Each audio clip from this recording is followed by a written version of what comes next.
चौक चौसीमा Vaishali.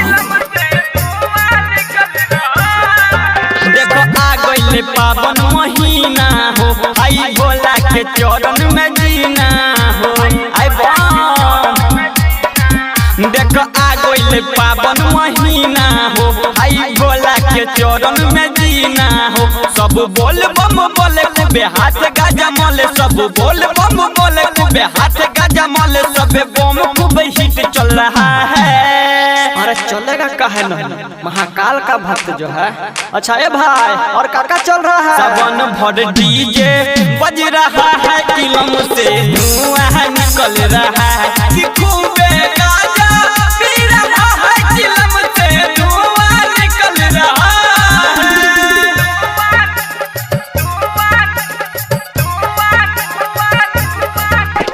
DJ Kanchan Raj, नीम चौक चौसीमा वैशाली। बूटी बाबा के पी के हुआ सब लोग मगन। टीप टीपू बरसे बदरिया, माथा लगाया है चंदन। हाँ बूटी बाबा के पी के हुआ सब लोग मगन। टीप टीपू बरसे बदरिया, माथा लगाया है चंदन। अरे नाचो तू चले छम छम कवरिया, नाचो तू चले छम छम कवरिया। पी के ये सब हिल रहा है। अरे मौसम सावन का न है तो कमर तो हिलना ही है। अच्छा डीजे कहे बंद हो। सावन भर डीजे बज रहा है, चिलम से धुआं निकल रहा है। कि खूबे गाजा पी रहा है, चिलम से धुआं निकल रहा है।